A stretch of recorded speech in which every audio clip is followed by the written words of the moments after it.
वक्रतुण्ड महाकाय सूर्यकोटि समप्रभा निर्विघ्नं कुरु मे देव सर्वकार्येषु सर्वदा सरस्वती नमस्तुभ्यं वरदे कामरूपिणि विद्यारम्भं करिष्यामि सिद्धिर्भवतु मे सदा गुरुब्रह्मा गुरुर्विष्णु गुरुदेवो महेश्वरः गुरु साक्षात् परब्रह्म तस्मै श्री गुरवे नमः वाक्यकारम् वररुचिं वदतु भाष्यकारं पतञ्जलिं पाणिनीं सूत्रकारं च प्रणतोऽस्मि मुनित्रयम्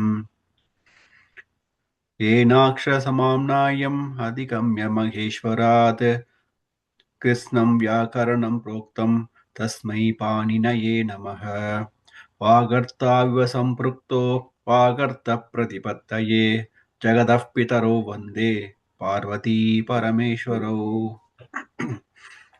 उत्तम भगिनी धन्यवादः. So until last class we did Shashti Vibhakti. So last class कोऽपि प्रश्नाः सन्ति वा? नै महोदय. अस्तु.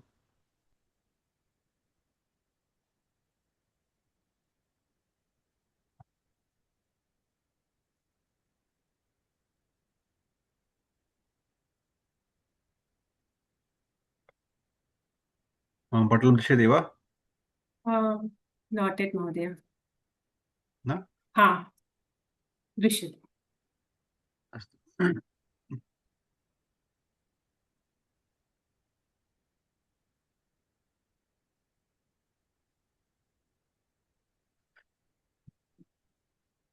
श्लोकः दीर्घः श्लोकः पठितुमिच्छति वा? Should I read? I'll read it, Mother. I know it, Mother. Ah, very good, very good. Hanuman जनासूनः वायुपुत्रो महाबलः रामेष्टः फल्गुनः सखा पिङ्गाक्षो मितविक्रमः उदधिक्रमणश्चैव सीताशोकविनाशकः लक्ष्मणः प्राणदाता च दशग्रीवस्य दर्पः द्वादशैतानि नामानि कपीन्द्रस्य महात्मनः स्वापकाले पठे नित्यं यात्राकाले विशेषतः. हनुमानञ्जनासूनुः वायुपुत्रो महाबलः रामेष्टः फल्गुणः सकः पिङ्गाक्षो मितविक्रमः उदधिक्रमणश्चैव सीताशोकविनाशकः लक्ष्मणः प्राणदाता च दशग्रीवस्य दर्पः द्वादशैतानि नामानि कपीन्द्रस्य महात्मनः स्वापकाले पठे नित्यं यात्राकाले विशेषतः. अर्थं जानाति वा?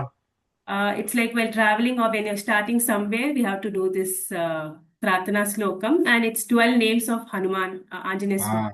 Okay. Can you find and say what are the names? Hanuman Janasuno, Vayuputro, Mahabalaha. No, that's right. Yeah, that's first. Okay. First is there are two names.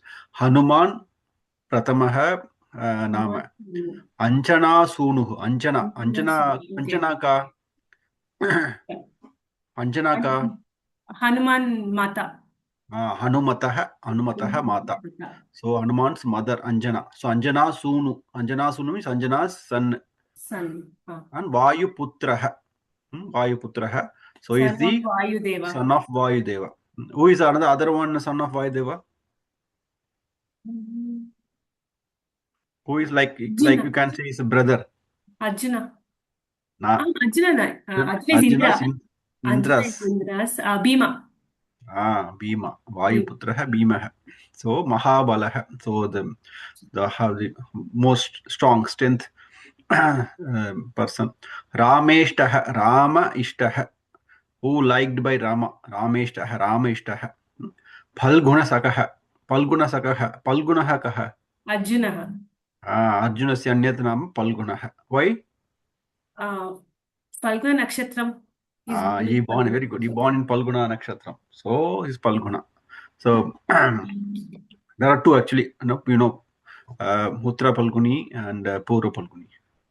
Okay, Pingakshaha and Amita Vikramaha. So Pingakshaha means like brown, yellow eyes. Aksham means eyes. Pingaksha, brown or yellow kind of Sure. eyes.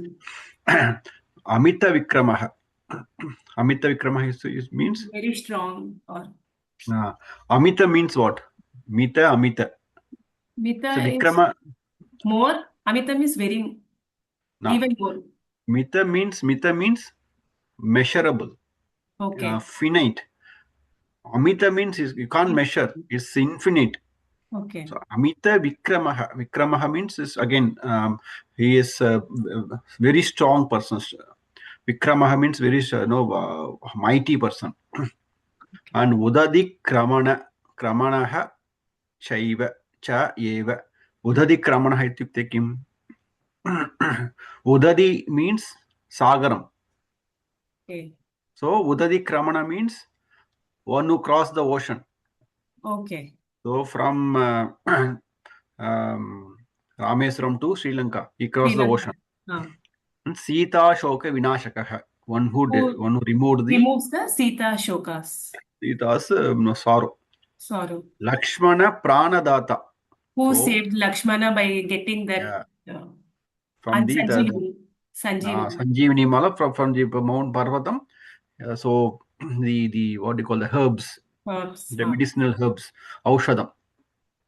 Dashagriva kaha.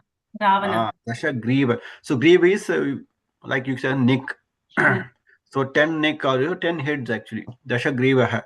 So do you know what the other word using griva? Which god? Griva. Sugriva. God also. Sugriva, Hayagriva.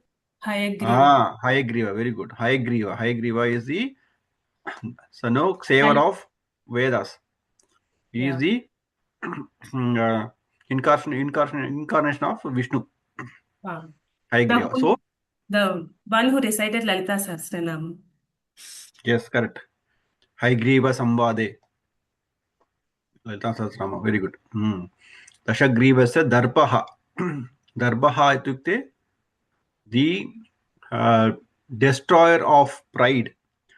One who destroys the pride of Dashagriva, Ravana. Darpaha is a word, it comes in Vishnu Sahasranam also. Darpaha, Darpado Drushta Aparajitaha. So there's one line in Vishnu Sahasranam. The first line I'll tell you. Forgot. Okay. So Dwadasha Etani Namani Kapindrasa Mahatmanah. So Kapindraha. Kapi means monkey. Kapindraha, the head of, so Mahatmanah, he is the head of the monkeys. Swapakale. You say Yatra Kali, that's okay. Swapakali ityukte kim? While sleeping also. Before bed, going to bed. Yeah, before going. Swapakale Patenit. See, one more line it's there, I missed it. Patenit Yatra Kali Visheshataha. So Tasya Mritvayam Nasti Sarvatra Vijayi Bhavete. Tasya Mrityu Yaha Swapakale Yatra Kale Etam Shlokam Patati Tasya Mrityu Nasti Bhayam Nasti Sarvatra Vijayi Bhavet. Always he will be successful. Okay. Very good. Nice. Namaste Dhruva Bhaini. Namaste Srilata Bhaini. Swagatam. Namaste, namaste. Namaste, Mahoday. Okay. Whenever you are ready, please you can join. Dhruva Bhaini Patitam Ichchati va? I can read. I will not be able to start my camera right away. Patatu. Chhaya yamanasya kurvanti tishtanti swayamatape phalanyapi. Kamitam. Pratamaha shabdaha. Chhayamanyasya. Sorry. Chhayamanyasya kurvanti tishtanti swayamatape. Is it right? Swayamatape phalanyapi parthaya Pararthaya. Pararthaya vriksha satpurusha iva. Chaya manyasya kurvanti tishtanti swayamatape phalanyapi pararthaya vriksha Satpurusha Iva. All the Subhashisham really, it's really, inspires me. So Chayam, what Chaya? Shadow. Reflection or shadow? Shadow, Shadow, yeah. shade or shadow. Shade, yeah. Chayam anyasya kurvanti. So it gives shade to others. Anyasya kurvanti. Tishtanti swayam atape. What is atapa? To Under the sun, heat. self, yeah. Heat, yeah. Heat. Swayam atape. Tishtanti swayam atape. It stands under the sun, but it gives Right. shade to others. Palanyapi pararthaya. It is palani api. It gives fruits also for others. Vrikshaha. So trees give shades to others, but it itself stands under the sun, hot sun. It gives fruits also for others. Pararthaya. Satpurushaha iva. So Satpurusha also like that only. There are good people. They do everything for others, for the betterment of others. Even though they face all the problems, hurdles, they will face that, they will bear that, but they will help others. Whatever the action they do, it's for the benefit of others. That's very nice. Chaya manyasa kurvanti tishtanti swayamatape. Phalanyapi pararthaya vrikshaha satpurusha iva. Iva means like. Mahodaya, we get separate books for Subhashitams, Mahodaya? Yeah. No, it's there. I'll pick it from some other books and then I'll put it. Okay. You can see one, if you type in Google, Subhashita Sangraha, it has a lot of collection. Sangraha means collection. So it is there. I mean, along with meanings, if we get, it will be better because it's at an initial stage, right? So we won't be able to get the meaning correctly. See, you can find, if you, for example, if you type this one, Chaya Manyasa Kurvanti Subhashitam, you will get me with meaning also. Okay. See, more than meaning, what I see is meaning is very important, good. But at this level, as I told before, try to try to reconnect or recollect the grammar, Vyakaram, whatever we learned. Okay. So, Chayam, Anyasya. Anyasya, which vibhakti it is? Which vibhakti? Shashti Vibhakti. Shashti Ekavachanam, Anyasya. Anyasya. So, that like that you have to see. So, Kurvanti, Tishtanti. Vachanam kim? Bahuvachanam. Bahuvachanam. So, Kurvanti, Tishtanti, Bahuvachanam. Okay, which is the Karta? So, Kurvanti, Vrikshaha. Very good. Vrikshaha Kurvanti, Vrikshaha Tishtanti. So, this is how you have to, that's how then you will remember. It's very easy to. So, Vrikshaha, this is Bahuvachan, yes, the Vrikshaha, Vrikshaha. Swayam, Atape in which vibhakti?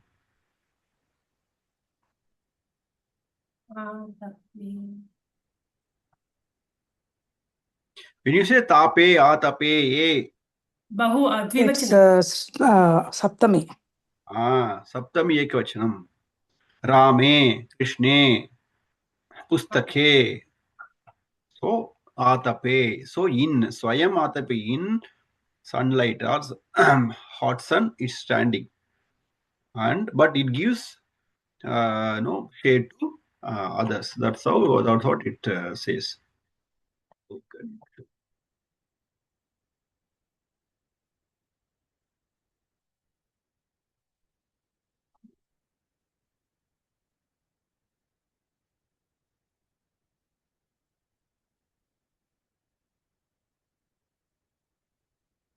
Suprabhani, you chant Vishnu Sahasranam? Mahodaya. Okay. So, Bhuta Vasu Vasudeva Sarvasu Nilayo Nalaha Darpaha Darpado Drupta Drutaro Taprajida. So that is Darpaha is there. That's why Bhuta Vasu I didn't immediately recollect. So Adyatana Pataha. So Saptami Vibhakti पद्धतीनाम् अभ्यासं करिष्यामः। अस्तु। So, okay, before we go, I will share one more thing.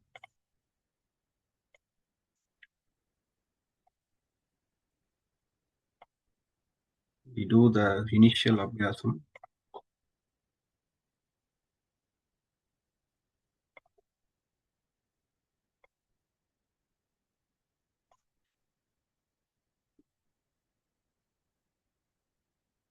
पटलं दृश्यते वा? हाँ महोदय। Okay. So, उदाहरणानुगुणं रिक्तस्थानानि पूरयन्तु। सो अकारान्त पुल्लिङ्गशब्दाः एकवचनरूपाणि। सो उदाहरणम् हस्तः हस्ते। प्रयत्नं करोतु। हस्तः हस्ते, स्यूतः स्यूते, आपणः आपणे, प्रकोष्ठः प्रकोष्ठे। सो एकवचनरूपाणि, अकारान्तः नपुंसकलिङ्गशब्दाः। गृहं गृहे, मुखं मुखे, उद्यानम् उद्यानमे, नगरं उद्यानम् उद्याने, नगरं नगरे। Nagare. Always remember the Pratipadikam. Okay. So what is the Pratipadikam of Mukam? Muk. Mukha, not Mukha. Mukha. Mukha. Akaranta. So Mukha. Akaranta Srilinga Shabdaha. Ikaranta Srilinga Shabdaha. Patatu. पेटिका पेटिकायां, पत्रिका पत्रिकायां, सञ्चिका सञ्चिकायां, पाकशाला पाकशालायाम्। ईकारान्त स्त्रीलिङ्गशब्दाः घटी घट्यां, लेखनी लेखन्यां, द्रोणी द्रोण्यां, वीथि वीथ्याम्। उकारन्त पुल्लिङ्ग। उकारान्तक पुल्लिङ्गशब्दः गुरुः गुरौ, वटुः वटौ, तरुः तरौ। इकारान्तक पुल्लिङ्गशब्दः अग्निः अग्नौ, निधिः निधौ, राशिः राशौ। ऋकारान्तक पुल्लिङ्गशब्दः भ्राता भ्रातरि, कर्ता कर्तरि, नेता नेतरि। उकारान्तक नपुंसकलिङ्गशब्दः उकारान्त नपुंसकशब्दाः। उकारान्तक नपुंसकलिङ्गशब्दाः वस्तु वस्तुनि, अश्रु अश्रु अश्रुनि, श्मश्रु श्मश्रु श्मश्रु श्मश्रु श्मश्रुनि। What is श्मश्रु महोदय? That's why I'm trying to see Shmashru. Yeah, it's a new word. Mushtaq, Shmashru, or bird. Mushtaq, bird. Ashru is, I think, tears, right? Yes. ऋकारान्तक स्त्रीलिङ्गशब्दः माता मातरि। ईकारान्त स्त्रीलिङ्गशब्दः इकारान्त स्त्रीलिङ्गशब्दाः व्यक्तिः व्यक्त्यां, सृष्टिः सृष्ट्याम्। ऊकारान्त स्त्रीलिङ्गशब्दः उकारान्त स्त्रीलिङ्गशब्दः उकारान्त स्त्रीलिङ्गशब्दः धेनुः धेन्वां, चञ्चुः चञ्च्वां, रज्जुः रज्ज्वाम्। रज्जु is rope, चञ्चुः महोदय? Rajjuhu, rope. Sanchu is beak. Bird's beak, no? Nose. ऊकारान्तक स्त्रीलिङ्गशब्दाः Ukarantah nasti, ukarant. Next one. No, you say ukarantaka.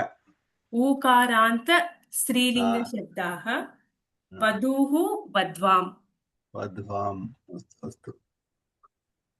Okay, Dvachana, okay. Then Dhruva Bhagini Bhavati Patiti va? Dhruva Madhya, she messaged, she'll be in listening mode. Is it? Okay, I didn't see the message. Okay, Bhavati va Patatu. Dvachana Rupani. अकारान्त पुल्लिङ्गशब्दाः हस्तौ हस्तयोः, कर्णौ कर्णयोः, पादौ पादयोः। अकारान्त नपुंसकलिङ्गशब्दाः नेत्रे नेत्रयोः, छत्रे छत्रयोः, छिद्रे छिद्रयोः। आकारान्त स्त्रीलिङ्गशब्दाः निदानिके निदानिकयोः गन्धवर्तिके गन्धवर्तिकयोः सान्द्रमुद्रिके सान्द्रमुद्रिकयोः ईकारान्त स्त्रीलिङ्गशब्दाः पूप्यौ पूप्योः सख्यो सख्यौ सख्योः अङ्कन्यौ अङ्कन्योः उकारान्त उकारान्त पुल्लिङ्गशब्दाः बाहु बाह्वोः तन्तु तन्त्वोः तन्तु तन्तूवोः न तन्तु तन्तोः बाहु बाहु गुरुः गुरु तन्तु तन्तुः no first word which is in prathama vibhakti you have to that is a ukaranta tantu that is ukara tantu so bahu bahoho tantu tantvoho ikshu ikshoho तन्तु तन्तुवोः इक्षु इक्ष्वोः इकारान्त पुल्लिङ्गशब्दाः राशि राशयोः गिरि गिरियोः व्याधि व्याध्योः so राश्योः राशि गिरि गिर्योः व्याधि व्याध्योः half that is half only व्याध्योः ऋकारान्त पुल्लिङ्गशब्दाः ऋकारान्त ऋकारान्त ऋकारान्त पुल्लिङ्गशब्दाः पितरौ पित्रोः कार्यकर्तारौ कार्यकर्तारोः कार्यकर्त्रोः कर्त्रोः so pitarau so that tarau becomes troho so karyakartoh okay karyakartoh अभियन्तारौ अभियन्त्रोः अभियन्त्रोः अकारान्त नपुंसकलिङ्गशब्दाः वस्तूनि वस्तुनोः अश्रूणि अश्रुणोः श्मश्रुनि श्मश्रुणोः श्मश्रुणि श्मश्रुणोः श्मश्रुनि श्मश्रुणोः ऋकारान्त स्त्रीलिङ्गशब्दाः मातरौ मात्रोः इकारान्त स्त्रीलिङ्गशब्दाः पङ्क्ति पङ्क्त्योः कृति कृत्योः तिथि तिथ्योः उकारान्त स्त्रीलिङ्गशब्दाः धेनु धेन्वोः चञ्चु चञ्च्वोः रज्जु चञ्चूवोः no chanchu that is chanchu elongate you have to expand चञ्चुवोः रज्जु रज्वोः ईकारान्त स्त्रीलिङ्गशब्दाः वध्वौ वध्वोः इदानीं बहुवचनम्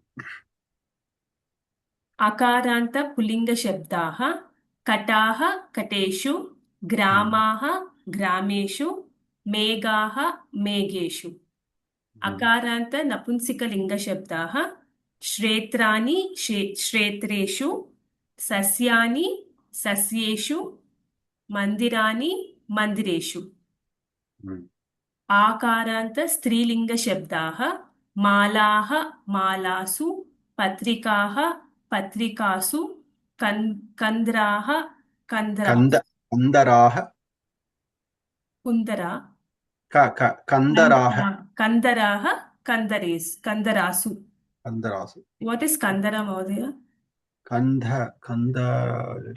kandara Cave, I think cave. Kandara, okay. Cave, Kandara is Mohoday. Cave. cave or mountain. This is mountain. Oh, okay, cave, but. Cave, correct. Cave continues. Cave. Kandara, cave. ईकारान्त स्त्रीलिङ्गशब्दाः राजधान्यः राजधानीषु गोष्ठ्यः गोष्ठ्यनीषु No.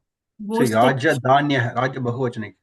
What is the Ekavachanam? Rajadhani. Rajadhani. Rajadhanishu. गोष्ठ्यः गोष्ठी गोष्ठीषु गोष्ठीषु आ, चालन्यः चालनी चालनीषु चालनीषु चालनीषु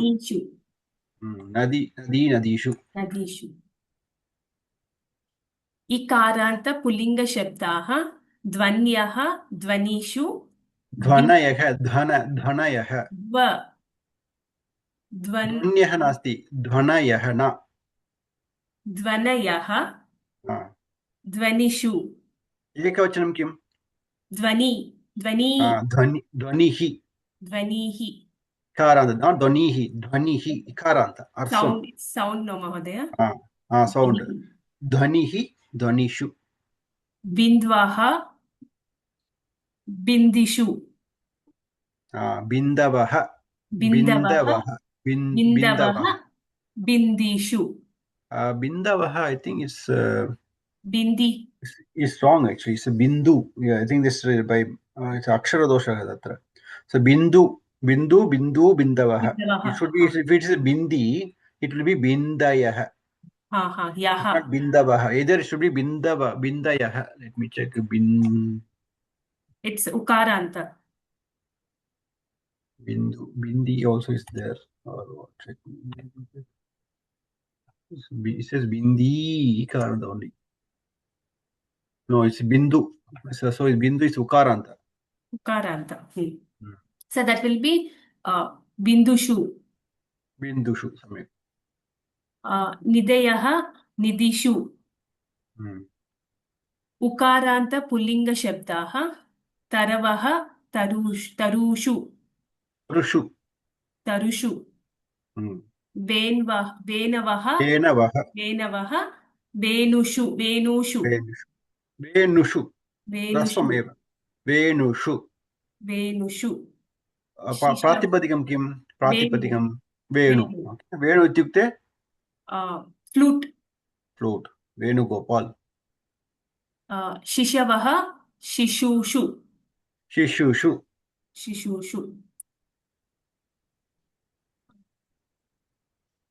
Rikaranta. Rukaranta pullinga shabdaah. Dhruva Mahodaya has joined. She'll continue. Dhruva bhavati patitum ichchati va? Can you? Thank you, Supriya, for giving. Yeah. Rikaranta pullinga shabdaah. Rukaranta pullinga shabdaha jetaraha jeteshu jetaraha jetaraha jetrishu is it jetrushu vaktaraha, then it will be vaktashu. No. So what you have to do, as I said before, what is a pratipadikam? So jetaraha. What is a pratipadikam? This is rikarantah. So it will be jetra. Say vaktaraha vaktru. So vaktrushu. Prashtaraha. So prashtah. Prashtrushu. Prashtrushu. Ukaranta napunsaka linga shabdaha. Vastushu. Ashruni. Ashrushu. Shmashruni. Shmashruni. Smashruni. No, Smashtrushu. Smashtrushu. Rukaranta strilinga shabdaha. Mataraha matrushu. That's it, one only. Ikaranta only one. Ikaranta strilinga shabdaha. Murtayaha murtishu. Paddhatayashu. Is it? Paddhatayaha paddishu. Paddhishu. Okay. Wait. Paddhatayaha, no, paddatishu. Paddhatishu. Paddatishu. श्रुतयः श्रुतिषु. Will it be? श्रुतिषु, right. श्रुतिषु. उकारान्त स्त्रीलिंग शब्दाः. धेनवः धेनुषु. चञ्चवः चञ्चेषु. चञ्चुषु. चञ्चुषु. अच्छा, चञ्चुषु. Okay. रज्जवः रज्जषु. रज्जुषु. रज्जुषु. रज्जुषु.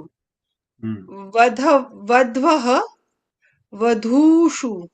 वधूषु. ऊकारान्त स्त्रीलिङ्ग शब्दः. सो वध्वः वधूषु. दीर्घ. Okay. वधूः वधूषु. Okay, अस्तु. Srilata Bhagini is also there. I think she is driving to work.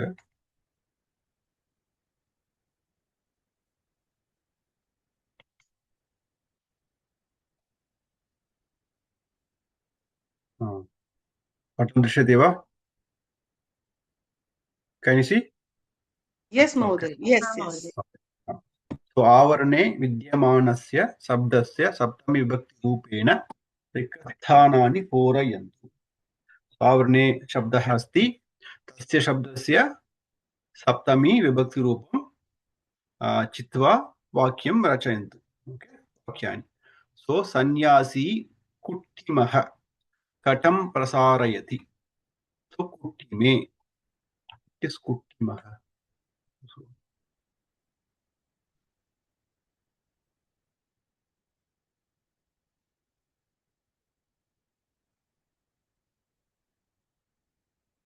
pavement, floor.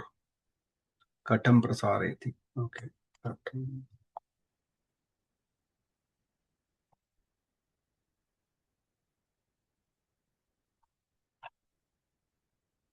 Okay, katam. Chitrakatam. Now I got it. Katam means mat. Chitrakatam is rug. So kattime katam prasarayati. So sannyasi kattime katam prasarayati. Katam is mat. He is spreading the mat on the floor. अस्तु. भवन्ति भवती करोतु. जनाः ललाटः तिलकं धरन्ति. जनाः ललाटे तिलकं धरन्ति. तिलकं ललाटे. How many, Mahodaya? Sorry. We have only 14. 8. You do 7, you do up to 7. Okay. गृहिणी उलूकलम. उलूकलम में उलूकले. Sorry, उलूकले उपस्करम कुट्यति. कुट्टयति. उल्लूकले is ul, no, Mahodaya? उलूकले उपस्करं कट्टयति. Not कट्टयति. Sorry, कुट्टयति. क्षम्यतां. कुट्टयति. So उल्लूकले is ul, no? Yes. Grihini ulukale. Let me check. There are a lot of new words. Ulukala is mortar. Kuttayati. Upaskaram. So mortar, that hand mix or something. Okay. The mortar and pestle that we use. Pestle, yeah. That is ullukalam. No, upaskaram is spices. So you put the spices and then grinding it. Okay. Yes, correct. सर्वे उत्सव समये देहल्यां रंगवल्लीं रचयन्ति. देहल्यां रंगवल्लीं रचयन्ति. सम्यक्. गंगोत्री गिरोः. हरिः हरौ गिरौ.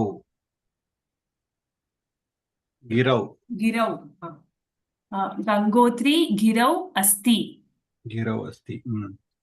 सर्पः पादयोः दशति. छात्रा पंक्तिः. छात्राः पंक्तयोः. पंक्तिः एकवचने अस्ति. पंक्ते. Pankte. Pankte. Mati. Matihi. Mate. Pankte. Pankte nrityanti. Nrityanti. Jalam bhumihi. Okay, 7 is over now. 8. Jalam. Karatu. Jalam karatu. Jalam. Jalam bhumihi snavati. Stravati. Stravati. Bhumihi nadi. Nadi nasti. This is ikaranta. So bhumihi tin shabdadvayam asti. Bhumyai athava bhumaye. Same way, I think panktihi also we can say pankte or panktaye. I think we have pankte before, right? Yes.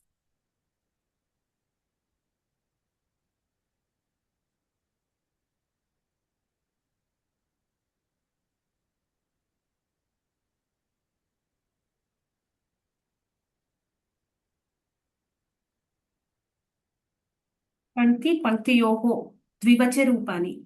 No, Devachi, this is panktihi ekavachanam. So panktyam, it should be panktyam. Panktyam. It's panktyam. It's like vyakti, vyaktyam, pankti, Yes. panktyam. Panktyam, yes.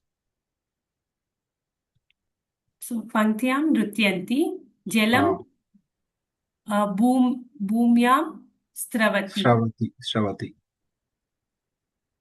Balaha mushtyam nanake stapayati. Samyak. So Bhagini Bhavati Karotu, Agrima Vakyani.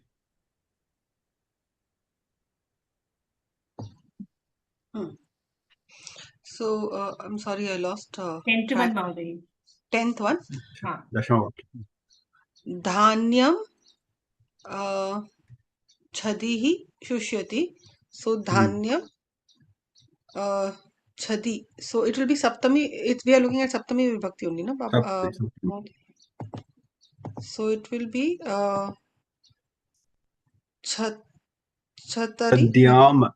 Chadyam shushyati. Chadyam. Chadi ityukte roof. So, rooftop. Or you can say in the terrace, you can say terrace or whatever. Shushyati is we put some like many things for drying, right? For drying purpose. Yeah, for drying, right? Yeah, so the same way chadi is actually roof. You can say terrace in the terrace. We put some paper or something like mirchi or whatever it is, we keep it for drying. Right. So what is the pratipadikam here for chadi only? Chadyam. So it is Napunsakalinga? Chadihi. Pratipadikam is chadi. Chadi. Ikaranta Strilinga. Ikaranta Strilinga? Okay, I was just looking it up also simultaneously. Just give me a minute, I'm sorry. No problem. Chadyam. Okay. Chadi. Chadi. Okay, I don't know why they have given this one. It says Shakaranta Padam. So we are not done Shakaranta. So it says Chadish. Shakaranta Chadishti Rang Shabda. Shrilinga Shabda hai. Chadishi actually. Chadishi. Okay, Agre Karotu. Venkateshaha Tirupatihi Asti. So it will be Tirupati Ekavachanam Ikaranta Pullinga Shabdaha, right? Tirupatyam. So it will be Shripatyam. Tirupatyam. Just a minute. Sorry. Venkateshaha Tirupatyam Asti. So he's in Tirupati, that place. Yes. Hamsaha Vapi Taranti. Hamsaha Vapi Ikaranta. Nadi. So it will be Vapyam. Vapyam Taranti. तरन्ति. वाप्यां तरन्ति. Then रसः इक्षुः भवति. रसः इक्षुः भवति सन्ति. No, भवति. Sorry. रसः इक्षुः. No. So it will be ukaranta. Ikshau. Sorry, I'm doing. That's okay. Ikshuhu ukaranta. Pulling shabda. Gurau. Guruhu gurau. Ikshuhu ikshau. Ikshau.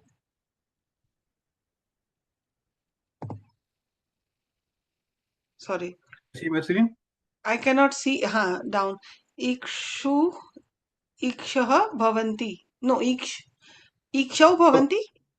Ikshau bhavati. Rasaha ikshau bhavati. Ikshu is sugar cane. The juice Sugar is cane. in the sugar In cane. the sugar cane. Bhavati. Kathaha puranani santi. Puranani santi. Kathaha Puran. I'm sorry, I'm not able to do it. Supriya Bhagini, can you do it?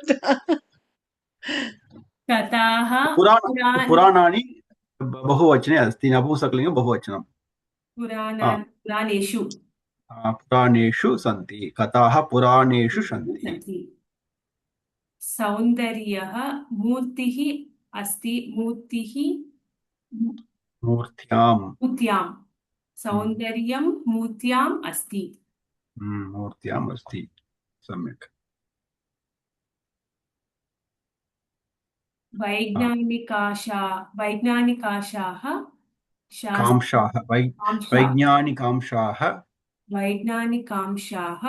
शास्त्रे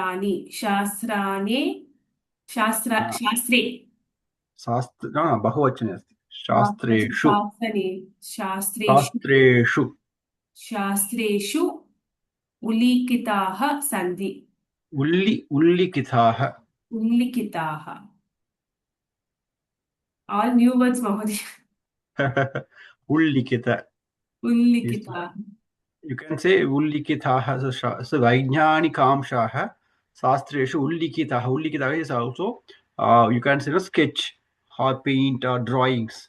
So in Shastreshu Vaijnanika Amshaha. All painted or drawn or sketched. Okay. Simhaha गुहेषु वसन्ति. जगन्नाथ मंदिरम पुरी.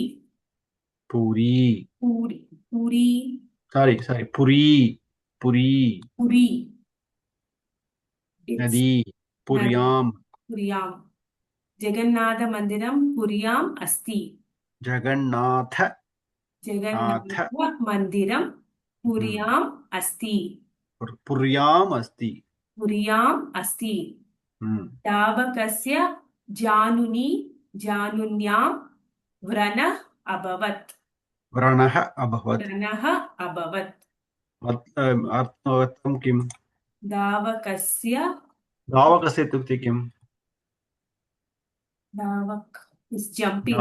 Runner. दावकः runner. Correct. दावकस्य जानुनी इत्युक्ते किं? Knees. So व्रणः, wound or injured. Got wound. Injured or wounded.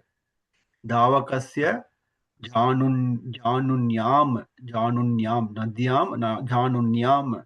So Davakasya janunyam vranaha abhavat. So runners wounded in the knee. Runners got wound in the knee. In the knee. Okay, got wounded or injured in the knee. Mahodaya, you want to try? Next one. Durabeni karotu. Vanaraha vrikshaha. 1 minute. Vrikshaha. So pullinga padam bahuvachanam. Bahuvachanam. Vrikshaha. So it will be vruksheshu, right? Vruksheshu. Vanaraha vruksheshu utpatanti. पक्षिणः शाखाः उपविशन्ति. So shakha will be strilinga, right? आकार श्रीलिङ्गपदम्. So बहुवचने अस्ति शाखाः. शाखासु. शाखासु सम्यक्. शाखासु पक्षिणः शाखासु उपविशन्ति. So the birds are sitting on the branches, tree On the branches. विमानानि गगनं संचरन्ति. So just give me a second. I will give me a moment. Simple. एकवचनं सप्तमी एकवचनं. पुस्तकं. फलं. Just give me a second. पुल्लिङ्गं नपुंसकं same. फले. गगने. गगने संचरन्ति. गगनम् इत्युक्ते किं? स्काई. आकाशः. So गगने संचरन्ति. गगने They are roaming in the sky. कृषकाः क्षेत्राणि कर्षन्ति. तो क्षेत्रेषु बहुवचनं. क्षेत्रेषु कृषकाः क्षेत्रेषु कर्षन्ति. Then the next one is सेवकः जलं पात्राणि पातयति.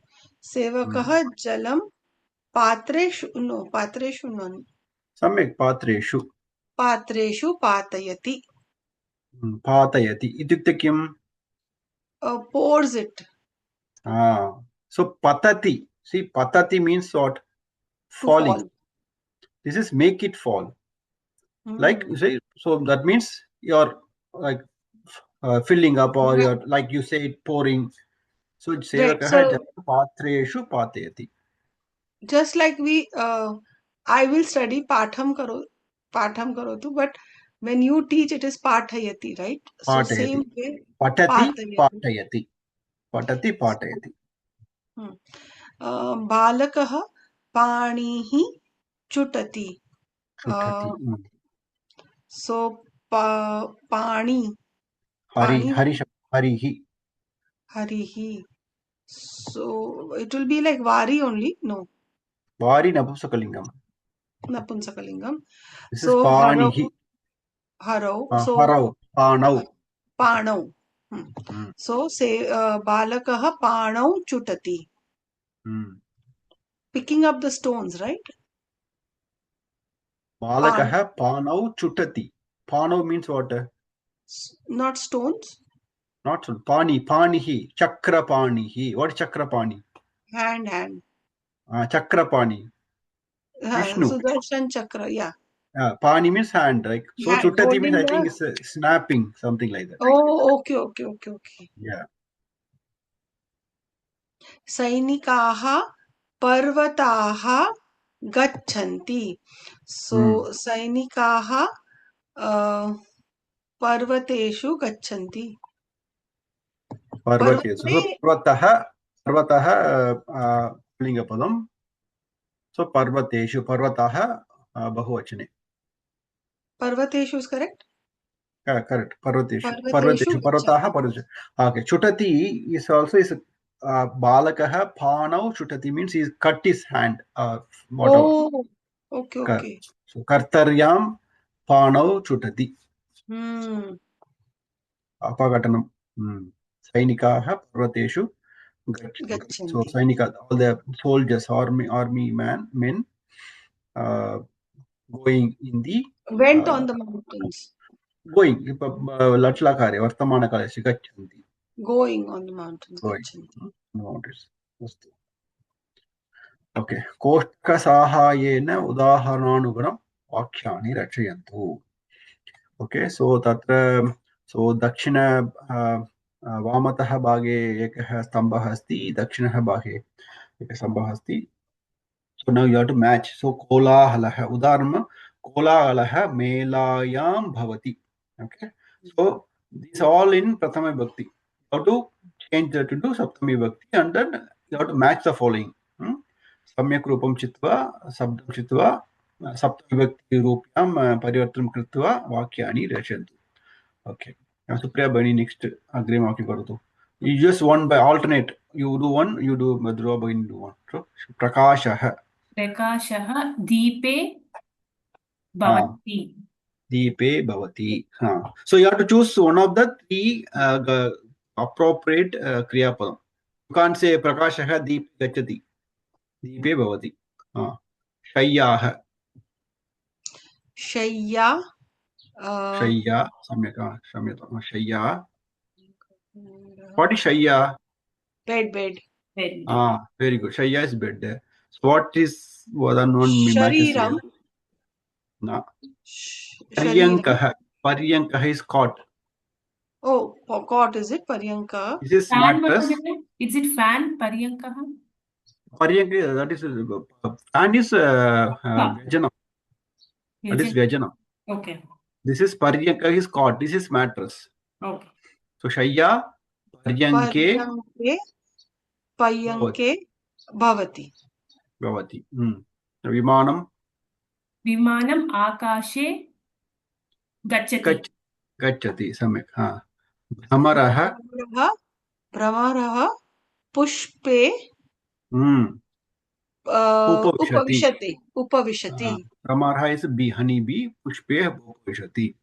Vyadihi Sharire Bhavati. Manushyaha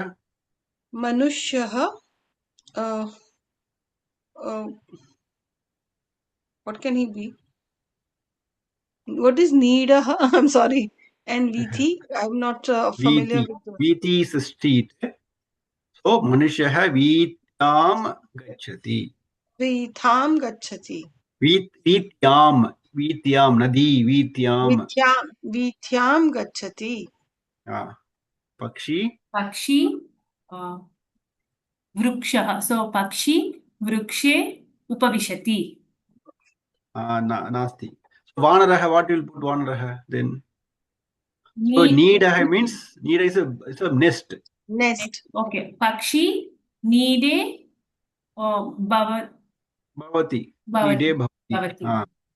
Can't it be Upavishati? Isn't it a Pakshi sitting on the nest also? Upavishati. So, see, it can be anything. Can you say Pakshi? Okay, bird is sitting on the nest is okay, but bird is in the nest. That is more appropriate. Okay. It can be sitting, it can be standing also. So okay, all right.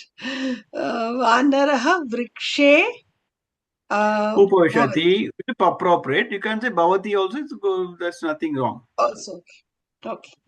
You can also say Gachati also because it walks, it jumps, it walks, swings, yeah, everything is here. So Vrikshe astu Bahutam.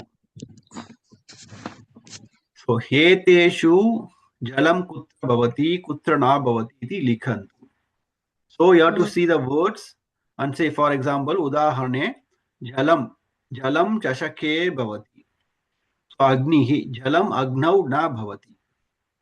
Now you have to choose and say like that. Okay, one by one. Dhruva Bani Arambam Karotu. Then I can do the next one. Na? Jalam Ghate Bhavati. Jalam Lekhani Na Abhavati. Lekhani Saptami Bhakti Rupam Kim. Oh, I have to convert it. Yeah, you convert it to Ghate, no? Same way. Oh, okay. So Lekhanyam Na Bhavati, no? Na Bhavati, Samyak. Jalam Koope Bhavati. Jalam Vastre Na Bhavati. Samyak. Then Jalam. Okay. So first one will be Vastre. No, Vastram Abhut. She already told. Acha, Vastram you said. Okay. Megha Akashaha. Jalam Megham Meghe Bhavati. Jalam Meghe Bhavati. Jalam Akashe Na Bhavati. Akashe Na Bhavati. No, Akashe Pi Bhavati. Katam Akashe Bhavati. Akashe Meghaha Santi. Acha. So Akasha means sky, but the clouds only has water. Right, right, not right. the sky. That's right, that's right. Okay. जलं तडागे भवति जलम् उत्पीठिकायां न भवति न भवति सम्यक् जलं समुद्रे भवति jalam, bless you. What is vapi? वापी pond. Oh, vape api bhavati. वाप्याम. Vapyam bhavati. It's not that all the consecutive words or one as one doesn't have. It's not like that. Right, right. जलं द्रोण्यां भवति जलं नालिकायां न भवति नलिकायां what is nalika you said na bhavati. How did you say? No, tap. I thought it's tap, so tap does not have water. Tap only. Nalika is tap only. So tap you have water, no? On the tap line. It doesn't come.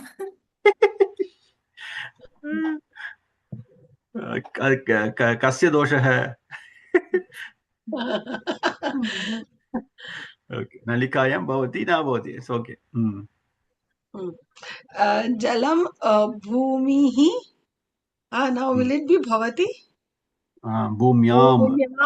But will it be there in the yeah. What is there in the earth, right? So jalam bhumyam bhavati jalam ghatyam na bhavati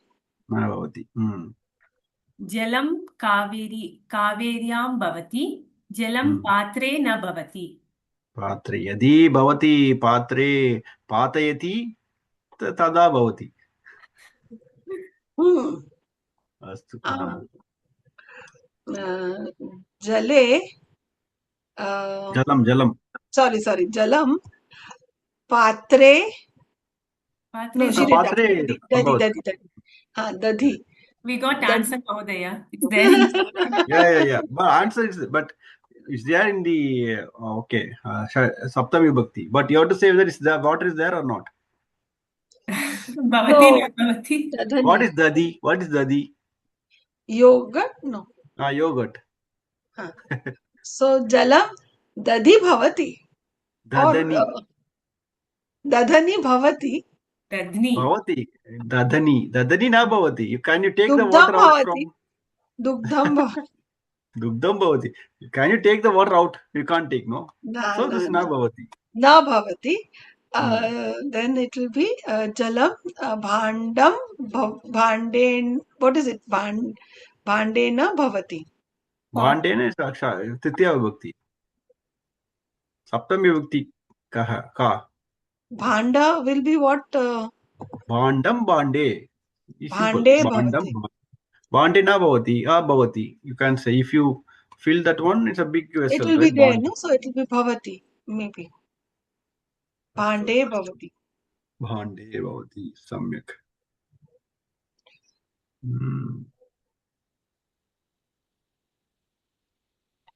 Astu. So udaharanam ekanimisam.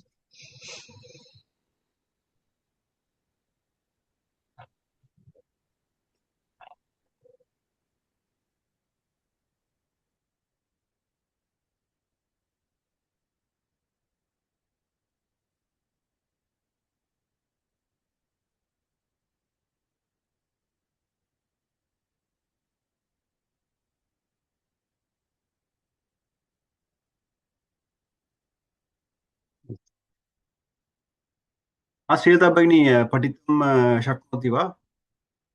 आं महोदय। कार्यालये अस्ति वा? आं महोदय। अस्तु अस्तु उदाहरणानुगुणं वाक्यानि रचयन्तु। सर्पः अस्ति मध्ये। उदाहरणं सर्पः बिलेषु सञ्चरन्ति। सो तत्र बिलानि बहुवचने अस्ति, अतः बिलेषु सञ्चरति। गिरयः सर्पः गिरयः गिरिशब्दः इकारान्त पुल्लिङ्ग गिरो बहुवचने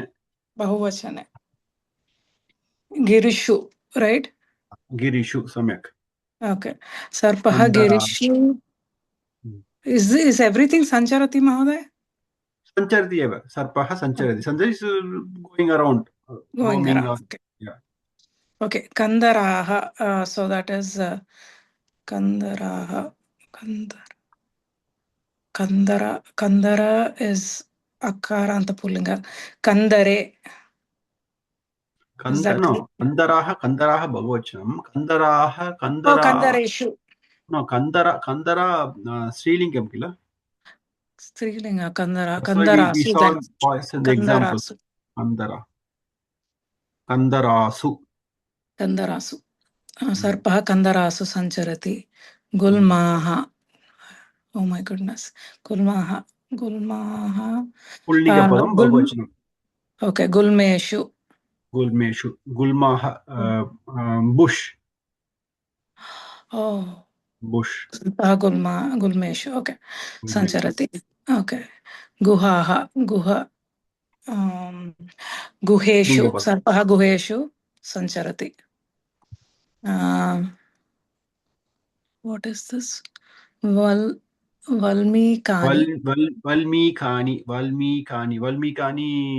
Valmikani sarpasya griham asti. Valmikani. What do you call that? That which made in sand. Ant hill. Putru. Yes, ant hill. So Valmikani, would that be Ikaranta Shabdam? Valmikani Napusakalingam. Napunsakalingam. Okay. So Valmikeshu. Valmikeshu Sancharati. Taravaha. Taru is a small tree. Taru. Okay. Tree. So Guru, right? Sarpaha Taroho Sancharati. Taro. No, Taro. Taravaha Bahuvachana asti Bhagini. Oh. Gurushu. Gurushu.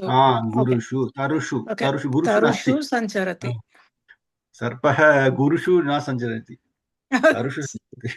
Sorry, Mahoday. Tarushu.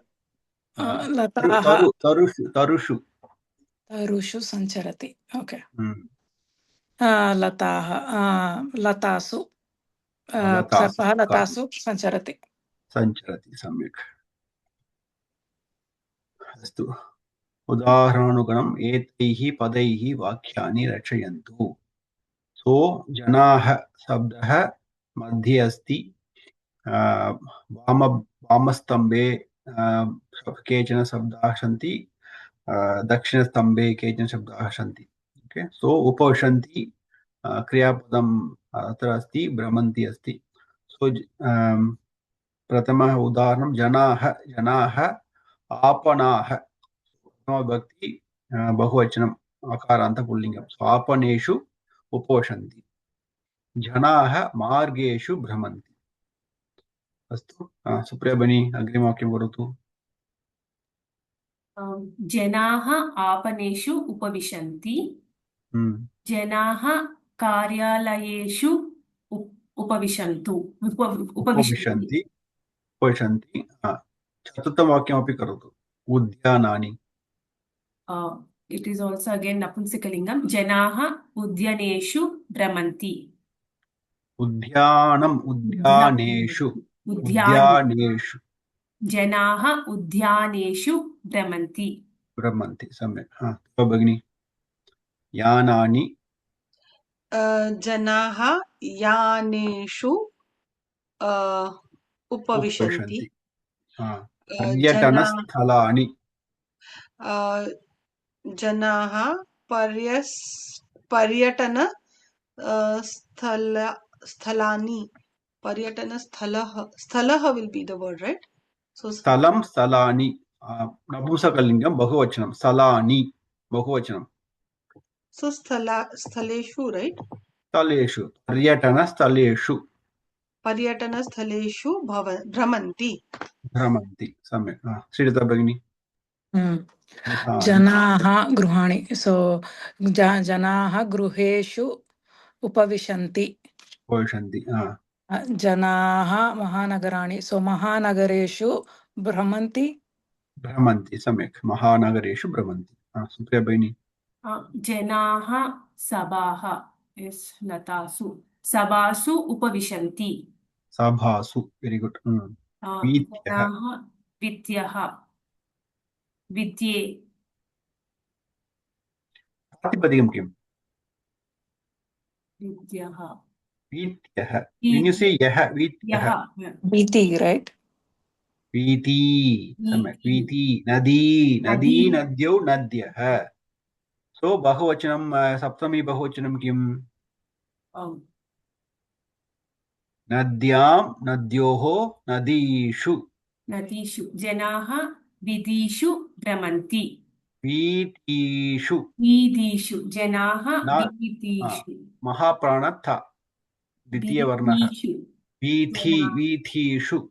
Janaha vidishu bramanti. Samyak. Dhruva Bhagini. जनाः गोष्ठेषु नहीं हाँ गोष्ठः न सो गोष्ठेषु Goshtya. No. Goshtyaha. Goshtyaha. Pratipadikam kim? गोष्ठः न Na. Just now we saw that. Vityaha. Goshtyaha. Goshti. गोष्ठी Goshti. हाँ so गोष्ठीषु right Correct. गोष्ठीषु Goshthishu. उपविशन्ति Pradarshiniyaha. प्रदर्शनः right Now, again you see, when you see yaha, हाँ it is स्त्रीलिंगा ikaranta padam. प्रदर्शनी Pradarshini. हाँ प्रदर्शिन can you just help me with this प्रदर्शिन No, ekimsham, Bahini. Don't get too confused. So, Nadi Shabdavad, okay, Nadi Pratipadikam. You have to add, if you go ask about that, in yaha and all, then you'll get confused. You have to get back to the Pratipadikam. What is Pratipadikam? Nadi. You have to add shu next to the. You have to find the Pratipadikam. Pradarshiniyaha, Pradarshini, Pradarshini, shu. That's all. प्रदर्शिनीषु भ्रमन्ति जनाः प्रदर्शिनीषु भ्रमन्ति Pradarshini. What is Pradarshini? Okay. नदीषु न so प्रदर्शिनीषु Exhibition. They are roaming around in the exhibition or whatever the mela or whatever you can say. Astu. Still the Bhagini. Saptami Vibhakti Vishesha Prayogaha. Oh, Vishesha Prayogaha. Vishaya Rupa Adharaha. Okay. Sarvesham Samskrute Pritihi. So Samskritam Samskrute Pritihi. Okay. So when you use this word Priti, Abhiruchi, Sneha, Adharaha, Bhaktihi, so the word will be in Saptami Vibhakti. Okay. Is there a Koshtam? Oh, I have to pinch it correctly. Samskritam. Okay. Ruchihi. Ruchihi. Tasya Ruche. Ruchihi. Okay. Ruchihi. Lingam kim? Ruchihi. Ikaranta. Napunsakalinga word, Mahaday? Ruchihi, Strilingam. Strilingam, okay. Ruchihi. So, Nadihi. So, Nadyam. That is Nadi. That's Nadi. Matihi then. No, Matihi is Matihi. Strilingam. Okay. Strilingam word. Okay. Matihi is. Okay, I'm blanking now. So Matihi can be two Shabda Dvayam asti. Matyau atva Matyam. Matyau. Okay, Matyau. Tasya Ruchyau Abhiruchihi. Ruchyau atva no. Ruchau, not ma. That is Mati is Matau, Matyam. This is Ruchau, Ruchyam. Ruchyam. Okay. Ruchau. You can say Tasya Ruchau. Ruchyam Abhiruchihi. Abhiruchihi. Okay. Okay. Supriya Bhagini. Agrima Vakya Dvayam Kurotu. Mama Bhagini. Bhaginyam. Mama Bhaginyam Snehaha.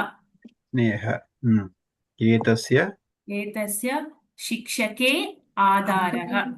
Adarah. Adarah. Adarah. Shikshake adarah. So respect on the teacher.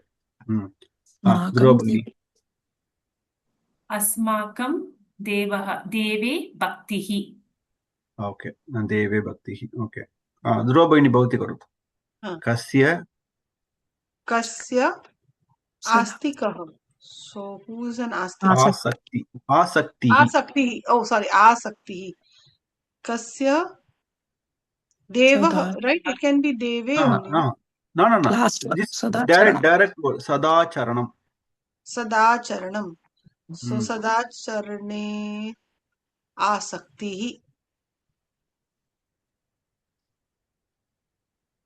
Asakti means bond, attachment. Bond. Kasya Sadacharane Asakti. Right? Asakti. Yes, Asakti is curiosity, like who is curious about Asakti. Interest, right? interest, something like that. Interest, you can say maybe attachment also asaktihi. Asaktihi. So it will be Sadacharanam. Sadacharanam means behavior. Behavior, Sadacharanam, behavior, good behavior, something like that. So whose attachment in good behavior? Charanam will be. Sadacharanam. So it will be Napunsakalingam, right? Yeah. Sadacharane, you were right. Charane, Sadacharane. So Sadacharane Asaktihi. Asakti. Attachment, right? Yeah, fondness. It gives fondness. Be attached. Yeah, asakti. That's what I read some sentence. Asaktim karo, to be attached. Okay, no problem. Asakti means to be attached only, to like something. Yeah. Astu. Good.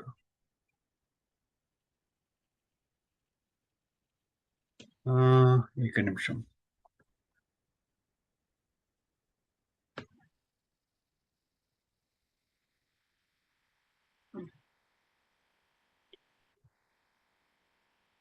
So 1, 2, 3. Okay. Okay. So he sneha bhakti adaraha vinayaha namrata ityadinam prayogaha. So udaharanam. So Narendraha. So yeshaha vinayam. Okay. Yeshaha. Then these are all in what do you call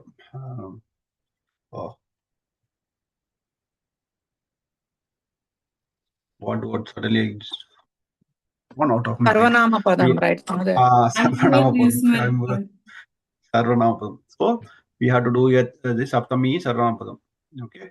So Yeshaha Narendraha etasmin vinayam pradarshayati. Kasya kramaha Srilata Bhagini karotu. Saha.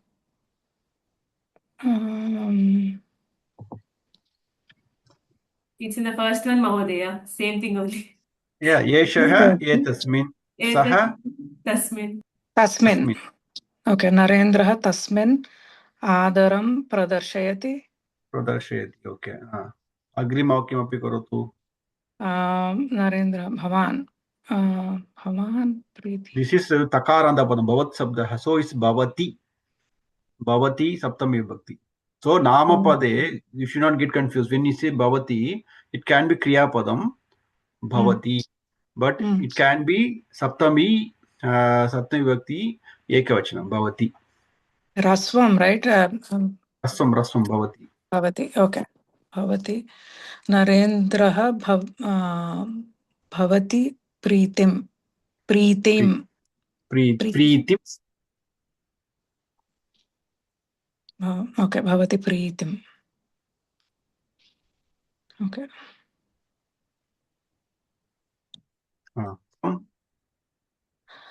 Okay. Narendraha Tvam becomes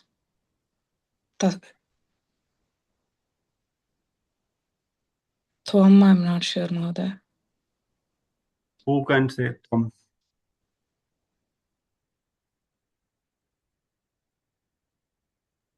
I will say Asmad. Oh, Asmad is mayi. okay. So Yes, my Yushmad is Twai. twayi. Twai. Twai. Okay. Twayi. Twayi. So Narendraha Narendraha Twai twayi vatsalyam Vatsalyam prakatayati, whatever. Prakatayati. Okay. Narendra Kasya. Kasya षष्ठी विभक्ति. Kasmin, sorry. Kasmin. Kasmin prema Prema Pradarshayati. pradeshi whatever. Narendraha Okay, Bhavati. Bhavati. Bhavati. Nadi. Ikaranta. Nadi shabda arth. Okay. Bhavatyam. Bhavatyam. Hmm. Narendraha Bhavatyam Sneham Pradarshayati. Prashayati. Samyak Bhagini. Supriya Bhagini. Narendraha sa tasmin Tasmin for saha. For sa. सा तेताः तां तेताः तया ताभ्यां ताभिः तस्यां नेन्द्रः तस्यां नम्रतां प्रकटयति अहं नरेन्द्रः अस्मिन् अस्ति अहं I just before I told मयि नरेन्द्रः मयि श्रद्धां प्रदर्शयति ते सः तौ ते Bahuvachanam, right, Mahoday? बहुवचनं तस्मिन् तयोः तेषां तेषु सम्यक् तस्मिन् तयोः तेषु सप्तमी बहुवचनं तेषु शङ्कां प्रकटयति नरेन्द्रः तेषु शङ्कां करोति his doubts okay भवन्तः so same bhavat we say bhavan bhavanto bhavantah bhaveshu this is takaranta padam so it's a bit different bhavatsu नरेन्द्रः भवत्सु matrim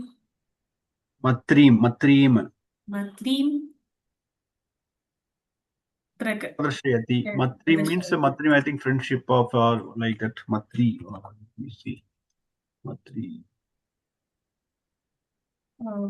नरेन्द्रः एतेषु सौजन्यं प्रदर्शयति see again ete can be reading the dvachanam also esha etah also sa tetah it can be both okay astu bhagini ध्रुव भगिनी भवती करोतु अग्रिमवाक्यानि ताः so स्त्रीलिङ्गपदं ताः just give me a second सा ते ताः तासु so नरेन्द्रः तासु गौरवं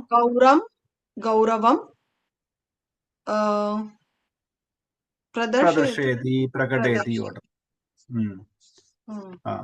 भवत्यः भवती so it will be भवती like सम्यक् नदी शब्दः भवत्यः बहुवचने अस्ति भवत्यां नहीं बहुवचने so भवतेषु भवतेषु right प्रातिपदिकं किं भवती like nadi right so correct. bhavatyah will be bahuvachanam you said right correct yes so nadishu right it will be that's why प्रातिपदिकं भवति you have to add shu भवतीषु नरेन्द्रः भवतीषु आदरं प्रकटयति सम्यक् एताः नरेन्द्रः एताः so it will just give me a second you just did one word before you did एतस्यां Right? Taha. What is taha? It You will see. be bahuvachanam, right? Eta Etasu. bahuvachanam. What did you say for taha? Taha gauravam. What did you say for Etasu. I told? Tasu etasu. Etasu. So Narendraha etasu bhaktim pradarshayati. Or karoti will also come, right? No? Yeah, yes. Bhaktim karoti. Narendraha yuyam. Yuyam is Ushma Sabdaha. Tvam yuvam yuyam. So bahuvachane asti. So it will be par yushmasu. Yushmasu. Samyak. Yushmasu. Yushmasu. Narendraha yushmasu krupam karoti. And Narendraha vayam. So minute. Vayam. Same. Yushmasu asmasu. Say asmat shabdaha. This is Yushmat shabdaha. So Yushmasu. That is asmasu. Asmasu. Narendraha asmasu Vishwasam karoti. Vishwasam karoti. What's the meaning? He trusts us. He trusts us. He is having trust on us, or he trusts us. Okay, good. Okay. So, ange grahanam tadanam. So, any body. So, you see, first read the avadeyam. Yasmin ange grahanam tadanam praharanam ityadikam bhavati. Tasya angasya saptami vibhaktihi bhavati. So, yasmin ange, in which part grahanam, holding or attacking or injuring or whatever, praharanam ityadikam bhavati. Tasya angasya saptami vibhaktihi bhavati. So, shatruhu, so tam kantaha, kante grihnati. So, shatru catch hold of the throat or neck, kante grihnati. Okay. Asrilata Bhagini. Saha bhavantam vakshasthale praharati. Praharati, samyak. Agre vakyam karotu. Shikshakaha etam kapole tadayati. Tadayati, samyak. Supriya Bhagini. Shishuhu mataram keshesu grihnati. Kesheshu. Shu. Kesheshu. Keshaha. Pulingam. Okay. Keshaha. Okay. Pulinga shabda. Kesheshu grihnati. Pita tam mastake tadayati. Tadayati, samyak. Dhruva Bhagini.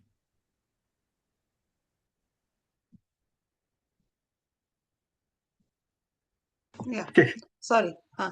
Bhavan mam padau kimartham praharati.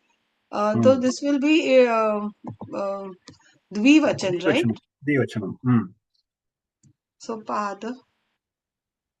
Pade. Padayo. Bhavan mam padayoho kimartham praharti. Yodhaha shatrum udare tadayati. Samyak. Antim vakyam karotu. Arakshakaha choram kanthe grihnati. Samyak. Okay. So nipuna kushaladhinam prayoga. So nipuna kushaladhinam, meaning what? Kushala means what? Your talent or skill. Nipuna. So expertise. What are the expertise? So prayoga. So Jagannatha vyavahare kushalaha. Vyavaharam ityukte kim vyavaharaha? The behavior, how you behave. So Jagannatha vyavahare. So that vyavahara word will be in Saptam Vibhakti. So avadayam patatu. Yada janeshu nipunata kushalata samartyam ityadikam prakatayamaha tada yasmin saha gunaha asti tasya saptami vibhaktihi bhavati. Yasmin saha gunaha asti तस्य सप्तमी विभक्तिः भवति. सो जनेषु निपुणता, कुशलता, skill और expertise, सामर्थ्यम् इत्यादिकं प्रकटयामः. So that world. सो व्यवहारः, सो व्यवहारे. श्रीलता भगिनी. ओके. सः क्रीडा, राइट? So that's Lata. क्रीडायाम् अग्रेसरः. अग्रेसरः. एषा पाककार्ये समर्था. समर्था. भवती पाककार्ये समर्था वा? आं महोदय. अस्तु अस्तु. कुमारः रणे शूरः. शूरः. सम्यक् सम्यक् भगिनी. सुप्रिया भगिनी. भवान् जीवने सरलः. सरलः. सः सर्वविषये पण्डितः. पण्डितः. भवती भाषणे चतुरा. चतुरा. सम्यक्. ध्रुव भगिनी. शिक्षिका श्लोक उच्चारणे समर्था. No, will it? श्लोकोच्चारणे. श्लोको उच्चारणे समर्था. When you say श्लोको, don't say u. You have to say श्लोकोच्चारणे. Okay. श्लोकोच्चारणे समर्था. सा चित्रकला निपुणः. सो चित्रकलायां निपुणः. चित्रकलायां निपुणः. बहु उत्तमम्. अस्तु, निमिषद्वयम् अस्ति. कथा पठितुम् इच्छन्ति वा? आं महोदय. अस्तु अस्तु. ओके. श्रीलता भगिनी पठतु. साधूनां जीवनं. साधूनां जीवनं. साधूनां कस्मिन् विभक्त्याम् अस्ति? साधूनां. साधु शब्दः उकारान्त पुल्लिङ्ग बहुवचनं.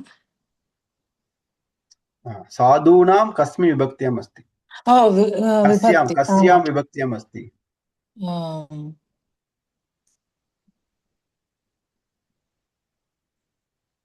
षष्ठी विभक्ति. षष्ठी बहुवचनं. When you say साधूनां, षष्ठी बहुवचनं. पाण्डवानां. साधूनां शब्दः कः अस्माभिः पठितम्? परित्राणाय साधूनां विनाशाय चतुष्कृतां धर्म संस्थापनार्थाय संभवामि. So whenever you read, you have to connect. Once you connect, you are able to connect, automatically you remember. Sadhunam, paritranaya, sadhunam, to protect, paritranaya, to protect sadhus, good people. Paritranaya sadhunam, vinashaya chatushkritam, the people who are doing the vinasham, bad people. So paritranaya sadhunam vinashaya chatushkritam dharma samsvarpanarthaya sambhavami yuge yuge. I will take birth again and again. Astu. Padtu. Ganga नद्याः तीरे एकः साधुः अस्ति. सः साधुः बहु उपकारं करोति. यः उपकारं करोति तस्य अपि उपकारं करोति. उपकारम् अपकारं विपरीत पदम्. एकस्मिन् दिने सः साधुः स्नानं कर्तुं नदीं गच्छति. नदीप्रवाहे एकः वृश्चिकः अस्ति. सः साधुः वृश्चिकं पश्यति. साधुः वृश्चिकं हस्तेन गृह्णाति. तीरे स्थापयितुं प्रयत्नं करोति. किन्तु वृश्चिकः साधोः हस्तं दशति. साधोः षष्ठी एकवचनं. साधुः तं त्यजति. वृश्चिकः जले पतति. पुनः साधुः वृश्चिकं गृह्णाति. Saha tire. Grihnati. Mahoday, when it's her and na, wouldn't the na sound come first? No. It's there are a lot of debates on that, but whatever I learned, whatever my teachers or gurus said, is Grihnati. Brahma. People know. So as Brahma also is there, but it should be Brahma. Because in chanting classes, they are very particular, Mahoday. They won't let us chant as Brahma. So we have to chant with them. There are some. That's why even last one class last week there was a discussion. It's actually Prantiya, Vyavahar Prantiya. So, but in Veda Patanam, so it's Grihnati Brahma. Saha tire sthapayitum prayatnam karoti. Punaha vrishchikaha hastam dashati. Evam anekavaram bhavati. Sadhu vrishchikam grihnati. Vrishchikaha sadhum dashati. So, avagachanti va? Patalam. Understood the. Yeah. So he keeps picking him up from the water and he keeps biting. Sadhu's hand. Yes. So, Mahoday, will it be sadhu here or will it be sadhu only? Sadhu, Guruhu, Sadhu, right? Okay. Sadhu. So, ekaha sadhu asti. Okay, thanks. Sadhu asti.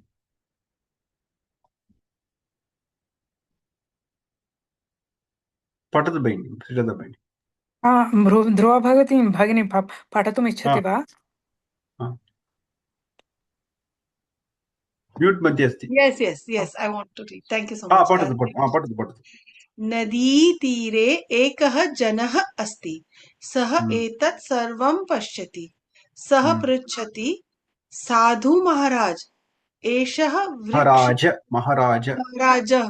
महाराज sorry एषः वृश्चिकः दुष्टः सः पुनः दशति भवान् किमर्थं तं हस्तेन गृह्णाति वृश्चिकं त्यजतु इति तदा अर्थं वदतु अर्थं किम् नदी तीरे एक जनः अस्ति there was another person at the bank of the river सः एतत् सर्वं पश्यति he was looking at everything and then he will ask the sadhu maharaj maharaja this vrishchika scorpion is bad it is biting you again and again.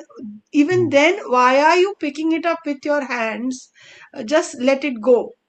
Leave it. Leave it. Tada sadhuhu vadati vrishchikah kshudrah jantuhu darshanam Kshudrah.